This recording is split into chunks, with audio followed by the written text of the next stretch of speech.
Mayong gabi sa aton tanan. So ari naman ang inyo kaludi nga gwapo. Char lang. Naga-workout ako yung subong kay may ara ako yung nga trabahoon nga mga kusgan na makahimo. Mga kusgan na gid yang kaya makahimo sini yung mga kaludi. No, sa bado pa lang excited na ko ya. Amo na nga dapat time management gid ng mga empleyado kita sa gobyerno.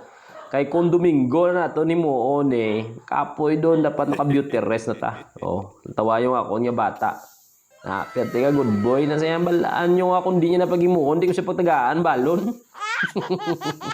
So nag-Ilonggo ako sa subong noon kasi napapagod na talaga ako managalog sa totoo talaga guys, magbigyan niyo naman ako nagamitin ko ang aking sariling wika kasi dito makakapag-express ako ng maayos.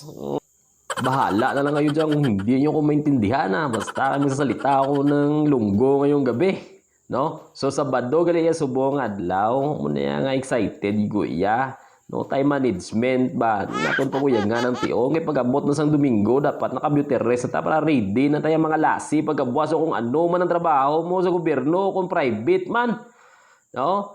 So dapat Sabado pa lang natapos na ang mga trabaho, nakapreparar na para pag Domingo hindi na ma-delay, para pauwi na lang, tulog na lang, para pagkabuas aga. O, di ba? So, hari naman ang ako nga bata, ba do makadugang naman ako ni siya ng balo, pati kabuti, pati ako nga kwarto, yung siligan na iya.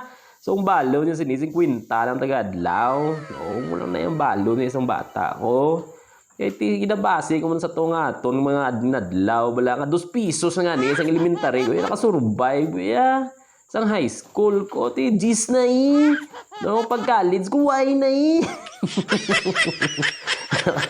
So pag college sabi guys yung mga working student mo so lipay na tayo makakaon niya okay na ta sinaya basta makasurvive na sa pag-eskwela mo na kita no sa tuyang mga college kita no makapamahaw lang ta, makapanyaga, panyapon, okay na kung isa gani, twice a day na gani mga kaon, lipay na tayo, basta importante makatapos sa mag-eskwela, ba di punggol ang mga bata, subong, kundi o pabalunan, di magkanto sa eskwelahan, mga blat tibay lang lang, pasinsahan kung naka-bad words ako, no, rin ako subong, dulong na niya ako, yung mga uniform to sa taas ni pasensya lang mo sa balay na mo niya gamay pero double story ni no social man ni gawa ginaplastar gid ayad niya ako niya nga uniform so ari naman ang ako niya bata ang pete kapisan baw 50 ni babalo kasi adlaw-adlaw pero dumadugang naman gud 50 pa sa gatos basta na all ba di 50 lang yapon niya kay bala mo ning bata pero tiniya katipid, na mo simbal niya sa akon pa.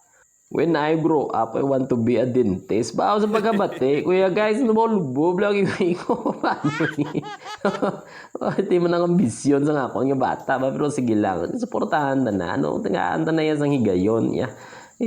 Pang budlayan na kagtinguan ta nga mapa-eskwela ta yang aton nga bataan. Mo muna ilay ang mga handom. Muna nga pasalamat ako naton mga bata may handom ari naman ta akong liwat work out naman niya inyo yung kalude nga aman ginakapoy ko na lang yung ako yung galingon para pagabot sa gabi makatulog ako dayon di ko makaisip nga hala kamingaw ganyan kalamig kuya tupad anon mo kaya nga ako niya nga tupada adya mo na si Iban nga bansa sige lang mabot ginang tion niya nga danay naman kami liwat kag magpainit-init aba di subong mo lang nakapoy ko na ako galingon niya guys tagagabi gini guys para nga healthy daw kuno pero sa tuod na marang nakapoy ko lang ko galingon kuya para makatulog ko dayon malipatan ko yung kamingaw sa kinabuhi nga mag-isa yung magtulog dre na lang mo siguro hasta niya ko yung video salamat sa paglantaw nyo pa pasensya na kung di ko mo naintindihan mga Tagalog mga followers pasensya yun na lang kita ang importante malaga nakita nyo nga ang araw inunggoy naman tanay yung kaludi sige lang pabayin nyo na lang bala na siya sige so madamo kanyang salamat God bless everyone.